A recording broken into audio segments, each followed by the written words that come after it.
Okay, so this is Capes issue 9. Love this cover. Very, very cool cover.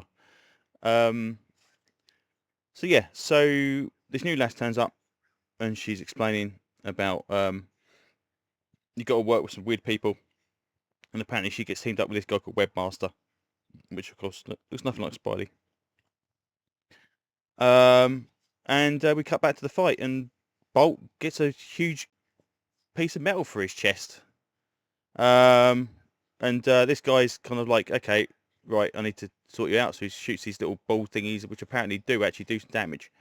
But Bolt is kind of on the ground, not very happy. So then she goes and talks to this guy this is Night, the night manager, and about how he can improve. He doesn't want to be a knight because it can boost his powers. And she says about going to the city, where a midnight city where it's dark all the time. He said, "Oh no, I can't go. My wife's got seasonal affective disorders. We can't go." Well, they could live on the outskirts. So he could bust his way. He could work his way in. 15-minute drive to Thingy. He'd be powered up. She'd be all right. Anyway, unless it covers the entire county. Anyway, we'll see. But apparently they found Bolt's killer, but Bolt's not quite dead. So he phones up the bosses, and the bosses kind of put him on the phone and say, "Oh, yeah, you need to get up and do something. Like die in your own time." He's not died. It's like, well, bloody hell, okay. You look pretty ill to me. These old couple turn up to the thing and basically say, "What was that Capes thingy?" And they're going to sue Capes. I don't quite know where that's coming from. And then Bolt and the ball guy follow Metal Chap into this sewers, and they've got all these villains meeting up there. Gridlock being a particularly interesting one because for later on, and this person looks like April O'Neil, which I don't quite know if it's a sewer thing or not. But the phone goes off, so they're alerted, and they go into back combat, and they basically say apparently this amulet is what's been given extra power. The elephant guy catches it and starts powering up and all this kind of stuff as well. And there's their fighting. Night and all the other stuff turn up, and they start kicking the crap out of them as well. And it's kind of say, well, I don't know if the actual amulet does anything. It's like this. Apparently they say it's the Dark God, but they say I don't think it actually does that. And then the new lass turns up is Maximam. Now, who she is, I don't know. Is she?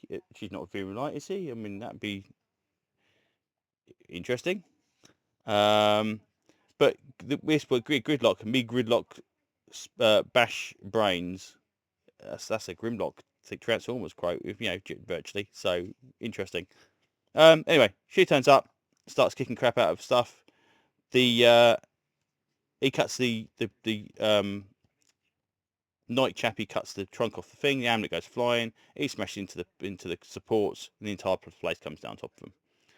So yeah, all in all, again, pretty decent little issue. But yeah, Bolt looked like that. If, in my opinion, that would have killed Bolt. You still want it to look quite severe. Don't draw it so severe, but he went straight through. Literally, 90% of his chest was fit. It does explain that he heals quick. So I mean, I suppose maybe he's got some kind of healing factor like Invincible's got. But very, very unusual. So yeah, so we'll see what happens next issue. But yeah, not too bad. Again, this is definitely reinvigorated my interest in this. So people aren't quite so arsey to each other, and it is more like kind of a straight kind of a corporate-based superhero book. But at least it does appear to be a superhero book. But yeah, good stuff. So we'll continue this. We're 9 issues now. I don't know if this is going to go on a break after 10 issues, 12 issues, whatever. I'm not too sure if it will continue through. But as it stands at the moment, I'm more than happy to continue with this one, at least till this storyline's over and done. We can see what happens after this. But yeah, very, very cool. So there you go. I think that's enough rambling for now. Thanks for listening, and hopefully I will see you on another video very, very soon. Bye-bye.